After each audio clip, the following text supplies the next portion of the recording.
What happened to the woman who lost in space? क्या हुआ उस महिला का जो अंतरिक्ष में खो गई?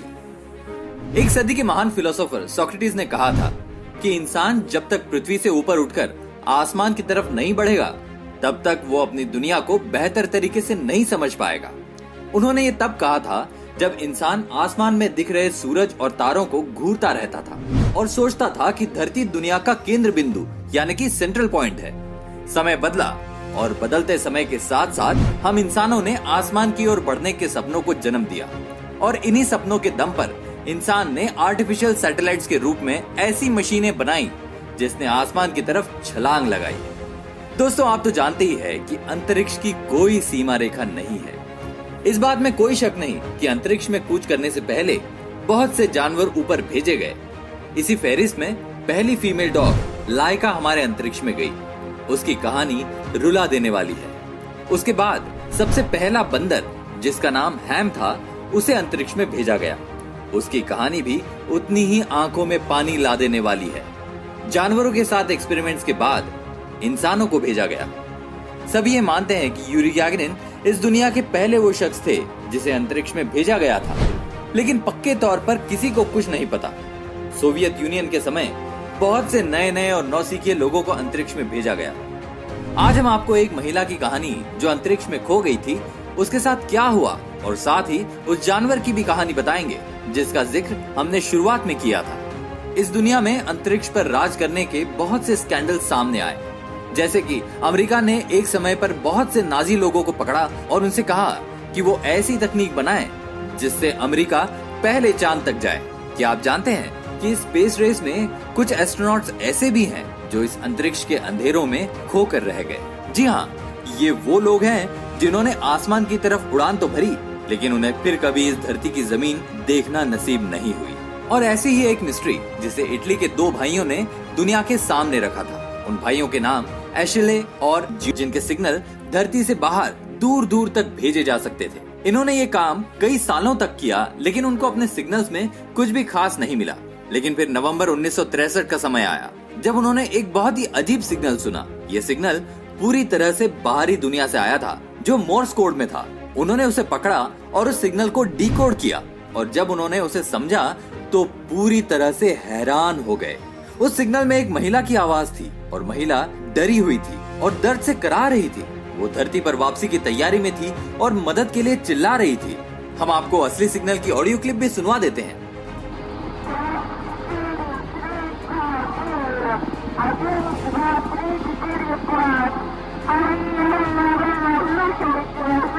बहुत से लोगों ने ये माना कि ये महिला वो थी जिसे सबसे पहले अंतरिक्ष में भेजा गया था। साथ ही ये माना गया कि वो सफलतापूर्वक अंतरिक्ष में पहुंच तो गई थी, लेकिन वापस धरती पर आते समय उसके साथ दिक्कत होने लगी। असल में उसके कैप्सूल का कूलिंग सिस्टम खराब हो चुका था और बदकिस्मती से कैप्सूल के अंदर आग लग गई थी और वो महिला उसी में फंसकर मर गई। ऐसा ही कुछ एक और प्राणी के साथ हुआ था जिसके बारे में मैं आपको आगे वीडियो में बताने वाला हूँ। बहरहाल, इन दोनों भाइयों को उनके काम के लिए सम्मानित किया गया। उन्हें नासा बुलाया गया और यही नासा ने उनको सम्मानित किया। ये जो रिकॉर्डिंग्स उन भाइयों को मिली वो सोवियत के समय का खास और सीक्रेट मिशन था जिसका नाम वेस्टॉक प्रोग्राम था। इसे 1960 के दशक में भेजा गया था। ये प्रोग्राम ऊपर जाकर बुरी तरह से असफल रहा और जब सोवियत को अपने फेल होने का पता चला तो उन्होंने इसके सबूत धरती पर से पूरी तरह से मिटा दिए। इसका मतलब हमें कभी पता नहीं चल पाएगा कि वो महिला असल में कौन थी। इसके बाद ये माना गया कि जिस महिला की आवाज रिकॉर्डिंग्स में सुनाई दे रही है, ये अकेली अंतरिक्ष यात्री नहीं होगी। इसके साथ कम से कम 2 और अंतरिक्ष यात्री जरूर होंगे। इसीलिए ये कोई नहीं जानता कि सोवियत के समय भेजे गए अंतरिक्ष यात्री आज भी बाहरी अंतरिक्ष में घूम रहे हैं और हो सकता है अब तक ये सूरज के बहुत पास पहुंच गए हों और जल भी गए हों। जैसी दर्द भरी आवाज उस महिला की सुनी गई, उससे ये समझ में आया था कि उसके कैप्सूल में आग लग गई है और अब तक तो उसका कैप्सूल कूड़ा बनकर किसी ग्रह के चारों ओर या फिर शायद धरती के ही चारों ओर चक्कर लगा रहा होगा। ये सोचने में कितना अजीब है कि जिस धरती पर हम रहते हैं उसके चारों ओर मरे हुए लोग घूम रहे हैं। अब मैं बात करने वाला हूँ उस डॉग की जिसे सबसे पहले अंतरिक्ष में भेजा गया था।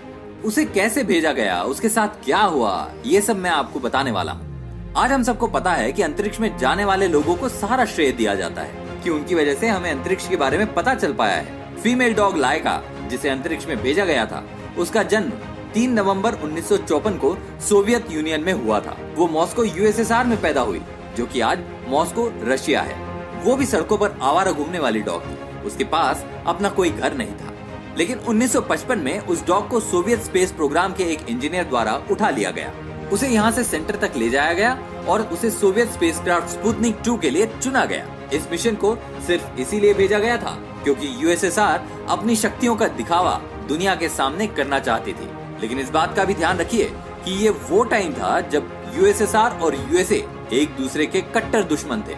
इस दुश्मनी को आज हम कोल्ड वॉर के नाम से जानते हैं, या फिर इसे हम एक तरह की स्पेस रेस भी बोल सकते हैं। मतलब पूरी दुनिया को ये दोनों महाशक्तियां दिखाना चाहती थी कि कौन सबसे पहले अंतरिक्ष के बारे में ज्यादा जानकारी हासिल कर सकता है। और ऐसे ही एक टेस्ट के लिए स्पुतनिक 2 को बनाया गया। इसमें वो रॉकेट में इंसान नहीं बल्कि एक डॉग को भेजने वाले थे। इसका मकसद ये पता करना था कि डॉग बिना ग्रेविटी के कितने समय तक जिंदा रह सकते हैं। उसके अंदर कॉस्मिक रेज के अलावा तापमान को नापने वाले यंत्र लगाए गए थे। साथ ही इसमें एक लाइफ सपोर्ट मशीन जिसमें ऑक्सीजन जनरेटर लगाया गया था, वो भी इसमें लगी थी। इसके अलावा इसमें एक पंखा लगा था जो केबिन में 15 डिग्री सेल्सियस तापमान होते ही अपने आप चल पड़ता था। इन सब का मतलब यही था कि भेजे जाने वाले डॉग को कुछ भी दिक्कत ना हो और वो ज्यादा से ज्यादा समय तक जिंदा रहे। ये कमाल का मिशन था क्योंकि पहली बार ऑर्बिट में किसी जिंदा प्राणी को भेजा जा रहा था। लेकिन इसके जो परिणाम आए उसके बारे में तो यूएसएसआर ने कभी सोचा भी नहीं होगा। मिशन के तुरंत बाद उन्होंने बोला कि लाइका डॉग अंतरिक्ष से जिंदा वापस नहीं आएगी। उनका इतना कहते ही पूरी दुनिया में खलबली मच गई क्योंकि वो किसी बेजुबान की जान बिना बात के ले रहे थे। लेकिन फिर भी ये मिशन आगे बढ़ा। धरती पर रहते हुए लाइका डॉग को अंतरिक्ष की ट्रेनिंग दी गई थी, जैसा कि आज भी एक एस्ट्रोनॉट को स्पेस में भेजे जाने से पहले दी जाती है। और बिल्कुल मिशन जैसा बनाने के लिए उसे धरती पर ही 20 दिनों तक एक छोटे से पिंजरे में रखा गया था। साथ ही उस पिंजरे में ग्रेविटी नहीं थी। इस काम से लाइका का ब्लड प्रेशर दुगना हो चुका था।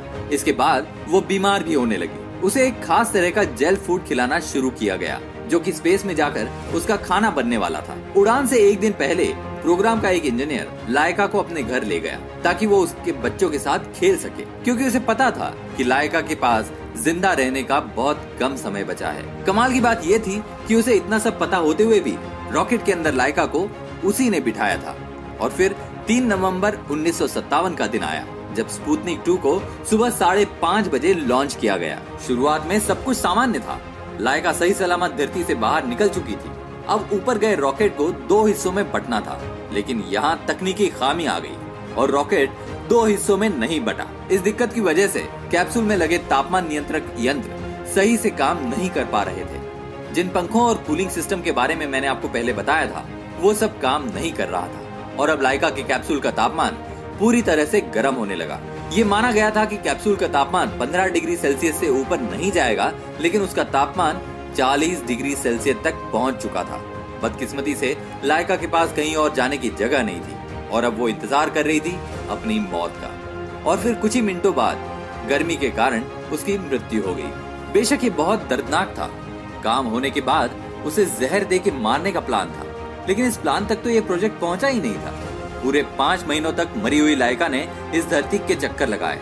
इस समय में उसने धरती का पूरे 2570 बार चक्कर लगाया और प्लान शुरू होने के 162 दिन बाद स्पुतनिक 2 ने धरती के वातावरण में घुसना शुरू किया और बदकिस्मती से वापस घुसते समय ये रॉकेट पूरी तरह से जल गया।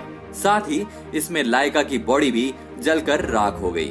शुरुआत में यूएसएसआर ने कहा कि लाइका ने ऊपर बहुत अच्छा काम किया और बिना किसी दर्द के उसकी मौत हुई, लेकिन हर किसी को पता है कि यूएसएसआर ने उस समय पूरी दुनिया से झूठ बोला, क्योंकि लाइका तो जिस दिन ऊपर गई थी तभी उसकी मौत हो गई थी। साथ ही ये सच्चाई दुनिया को 2002 में पता लगी और पता लगा कि असल में लाइका के साथ क्या हुआ था। आज दुनिया भर में लाइका के चाहने वाले हैं और मॉस्को में तो लाइका के नाम से एक स्टैचू भी बनवाया गया है। साथ ही इन मिशंस ने यूएसए और यूएसएसआर के ऊपर जानवरों का ऐसा इस्तेमाल करने के लिए सवाल भी उठाया और लाइका के बाद ये निर्णय लिया गया कि अगर कोई देश किसी जानवर को ऊपर भेजता है तो उसे वापस लाने की भी जिम्मेदारी उसी की होगी। तो ये वो दर्दनाक घटना थी जो लाइका नामक डॉग के साथ हुई। दोस्तों, आपको ये बदकिस्मत कहानियां कैसी लगी हमें कमेंट करके जरूर बताएं। ऐसी ही इंटरेस्टिंग वीडियोस देखने के लिए हमारे चैनल अमेजिंग टॉक को अभी सब्सक्राइब करें। इस वीडियो के अंत तक हमारे साथ बने रहने के लिए आपका बहुत बहुत धन्यवाद।